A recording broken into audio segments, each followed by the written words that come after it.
Kung talagang may malasakit, may totoong pagmamahal sa ating mga kababayan at sa ating bansa itong si Duterte, alam niya naman noong una pa lang kung ano ang nangyayari sa Kongreso na alam natin kontrolado niya rin.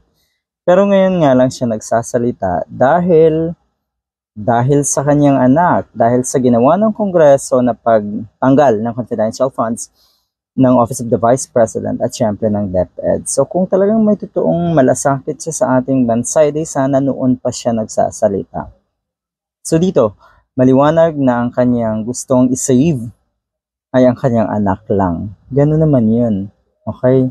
You see, kitang-kita yung kaplastikan, kitang-kita yung pansariling kapakanan lang talaga ang iniisip ng mga Duterte. Yan, sana maging malaking lesson ito. So ayun, dumating na sa punto na nagpaparinigan na. Mula kay Sandro Marcos, mariin na ang kanyang pagkondina doon nga sa pagbabanta or sa threat against one of our House members, sabi ni Sandro Marcos. Alam natin kung sino yung pinagbantaan. At syempre, sa buong Kongreso, yung pagtingin or yung ibinulgar ni Duterte na napakababang kalidad ng kabuuan ng Kongreso.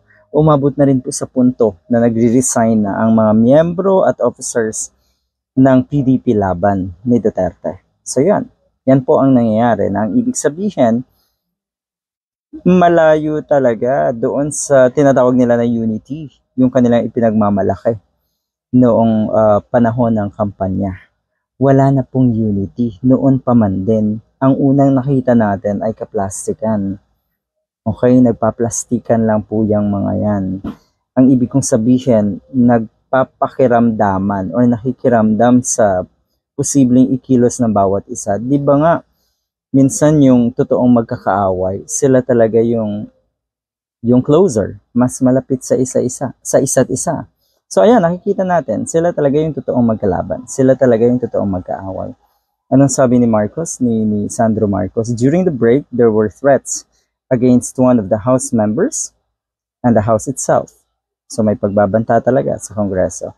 So I believe this is a show of solidarity not only towards the Speaker, but for the institution as a whole and its sanctity. I could not give you the exact date, but I understand that it was done on a certain TV network and some words were said to malign the reputation of our institution.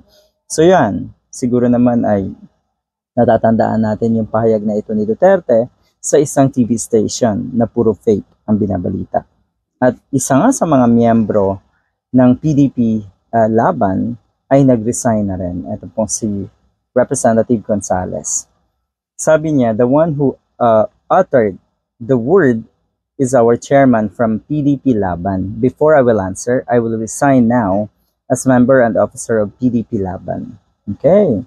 The former president, Rodrigo Roa Duterte, was the one who said that the house is rotten, Mr. Chairman. Okay. Alam niya na yan noon pa man. Alam na niya yung kalakaran sa Kongreso dahil alam naman natin na kontrolado niya ang kabuuan at nagpagamit naman itong mga kongresista sa isang katulad ni Duterte. Ayan, ang tingin sa inyo ngayon ay mga bulok kayo. Pare-pareho naman, walang pinagkaiba. So yun nga, patunay ito na lalong tumitindi ang labanan ng mga Marcos at Duterte. Kaya, nako, sa tingin ko, parehong babagsak yung mga yan. Good luck!